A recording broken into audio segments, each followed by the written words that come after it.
chantier actuellement, c'est la construction du nouveau pont de la Targette que vous voyez derrière, la démolition de l'ancien et la nouvelle passerelle des canotiers, ainsi que la démolition de l'ancienne passerelle des canotiers. En ce moment, on vient de poser le pont après le ripage qui a eu lieu il y a 2 semaines maintenant. On est en train de construire la surface plane du pont, donc le ourdi, avec des dalles en béton. Et en même temps, on démolit l'ancienne passerelle des canotiers. En tant que mandataire, on gère toutes les entreprises qui bossent.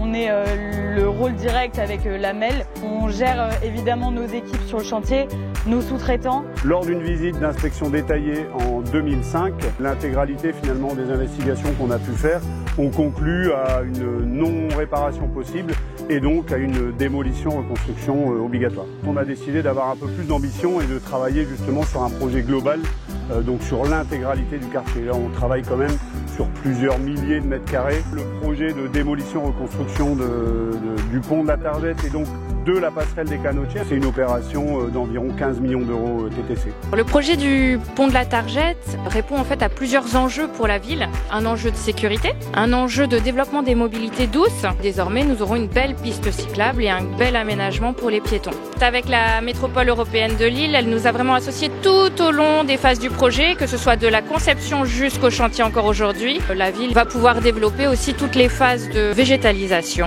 et les investissements au niveau de l'éclairage public. Pour le ripage, on a fait toutes les études afin de savoir jusque combien de mètres on pouvait approcher les anciennes culées. Tous les calculs étaient bons et au moment où on a enlevé donc les modules qui portaient le pont, on les a enlevés à l'arrière et en fait ceux de l'avant se sont enfoncés dans la chaussée parce qu'une canalisation d'eau a fui.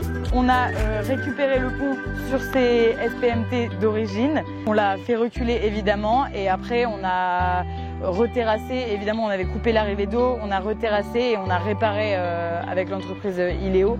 On a réparé la conduite et on a refait de l'enrobé pour réouvrir le pont aux piétons parce qu'il est très emprunté et on sait que c'était un sujet un peu sensible au niveau de la circulation en ville. On est responsable en grande partie du balisage extérieur du chantier, de la relation avec les habitants.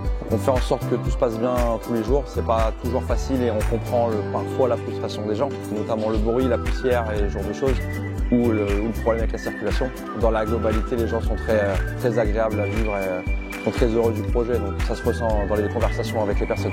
On se sent heureux et on a la chance aussi de vivre ce genre de projet. Alors nous à la MEL, de pouvoir le suivre du début à la fin, c'est un épanouissement personnel et professionnel. On rencontre de nouvelles personnes tous les jours, de nouvelles équipes, on découvre un peu tous les jours le métier, c'est jamais la même chose, donc c'est passionnant, enrichissant, je prends beaucoup de plaisir à le faire. Donc c'est vraiment un projet qui s'intègre dans un tout nouvel environnement et on est sûr et certain que la qualité de vie des habitants sera grandement améliorée dans le quartier.